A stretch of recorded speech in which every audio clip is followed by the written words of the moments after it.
I haven't lost many games over the past 5.5 weeks, but Sunday was one of those occasions. I made the choice to back the Chicago Cubs on the run line at home against San Diego and supported John Lester, but unfortunately Lester didn't pitch well, the Cubs didn't play well, and the Padres walked off with the win.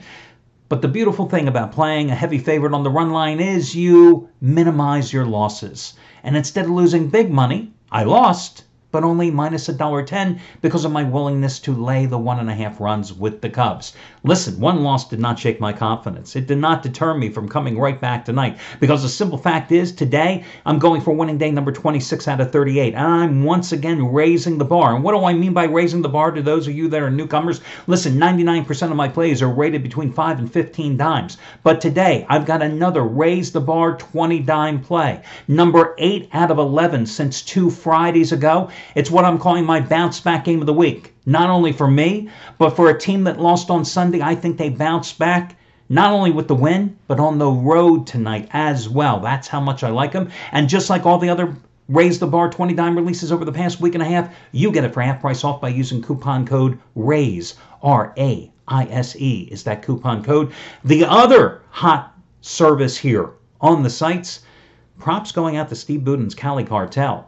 3-0 weekend sweep, and tonight going for 50 dime baseball winner number 16 out of 20 over the past 6 weeks. Their underdog game of the week.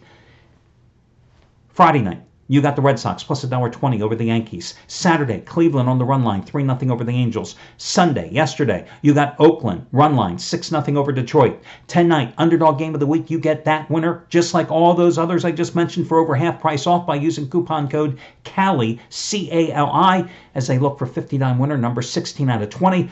All the other promos, discounts, coupon codes, etc. will be over the homepage. Before I get to your complimentary play, and by the way, 6-1 with the complimentary plays over the weekend.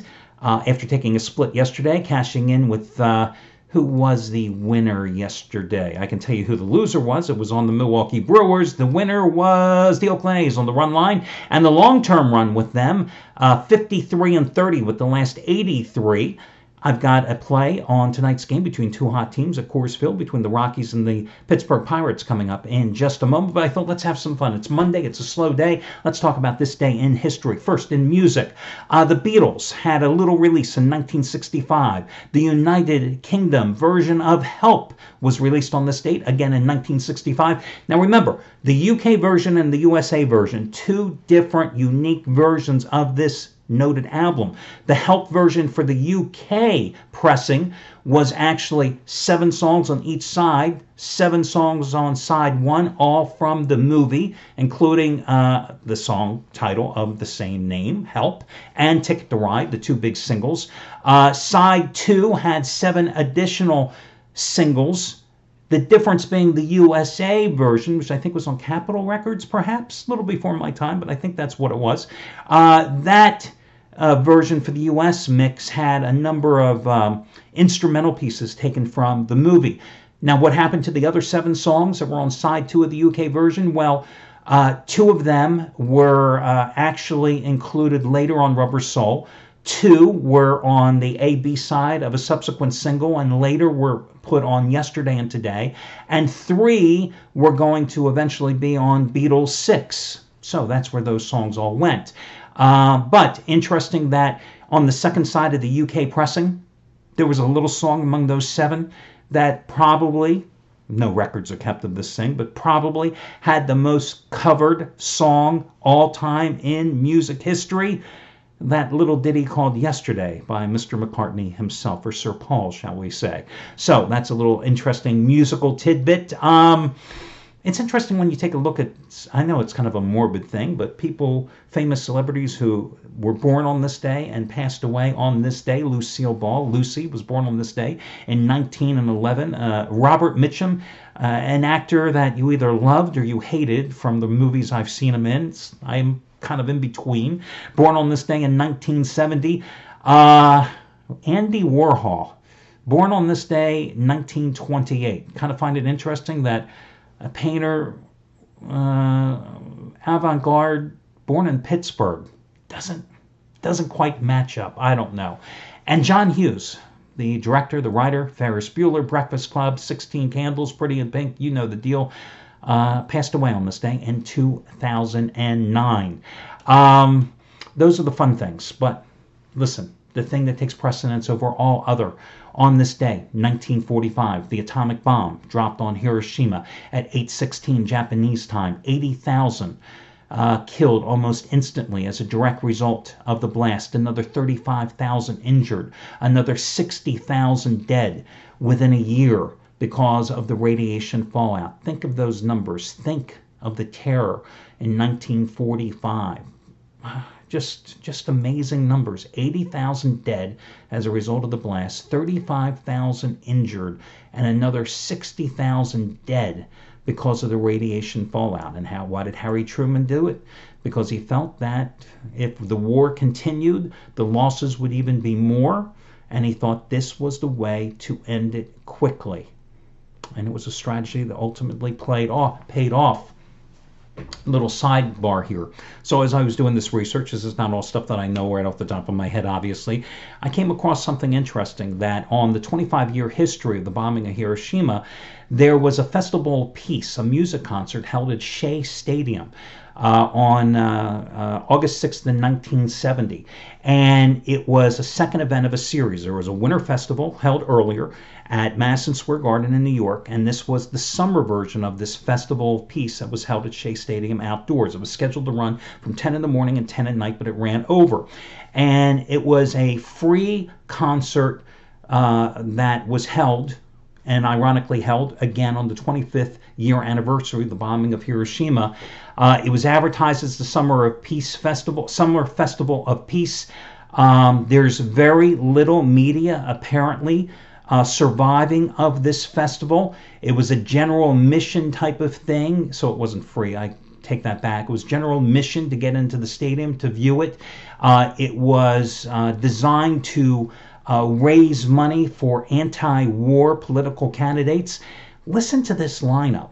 Janis Joplin, who wasn't expected to appear. Janis Joplin, not my cup of tea, and listen, this is long before my time, but she happened to be in town doing the Dick Cavett TV show, so she showed up and made an appearance with her former band, the Big Brother and Holding Company band, who happened to be on the lineup. Paul Simon, Creedence Clearwater Revival, Steppenwolf, the James Gang, Miles Davis, Johnny Winter, Herbie Hancock, Dionne Warwick, John Sebastian, the Rascals, the Cast of Hair. I mean, an eclectic group of talent from all walks of music and genres showing up for this all-day concert. And it really was the first, they say, of the more heavily publicized and bigger and more well-organized concerts, like the concert for Bangladesh put on by George Harrison in August of '71. Later, many years later, Farm Aid, Live Aid, etc. This was really kind of that first one. But again, there's very little, a lot of still photographs, but very little like stuff you'll find on YouTube about it or anything else. And FYI, Janis Joplin was dead about 2 months later because of a drug overdose. So let's get to your complimentary play, but something I had no idea ever existed, never heard of it until about 20 minutes before doing this video report. I like Colorado today in this game at home against the Pittsburgh Pirates. Yes, I like the Colorado Rockies here. Listen, they were able to salvage the final game of that 3-game series at Milwaukee this weekend, winning yesterday. The Rockies in this one are a -140 favorite at Coors against the Pittsburgh Pirates. So what happens? The Rockies win 5-4 in 11 innings on Sunday. They lost the first 2 games in that series against the Brewers. They returned home after a 2-5 road trip, but they had gone 19-4 before embarking on that road trip. Now, Pittsburgh lost 2-1 at home to St. Louis on Sunday. They're just 4-6 the Pirates are since winning 11 straight games. This pitching matchup is Kyle Freeland against Joe Musgrove. Now, Musgrove had a 3.38 earned run average in 4 July starts, 2-0 with a 1.80 earned run average in 3 road starts this season. But he's never pitched in the thin air of Denver, and that's something I always look for as a go-against with a young pitcher, a relatively inexperienced starting pitcher, making his first ever appearance in Colorado. We have seen so many pitchers fall into that trap before. On the other hand, you've got Kyle Freeland, a second-year starter for Colorado, who just loves pitching in Denver and excels pitching at Coors Field, something that so many veterans and journeymen haven't mastered. Did he lose his last start at St. Louis? Yes, and he didn't pitch that well.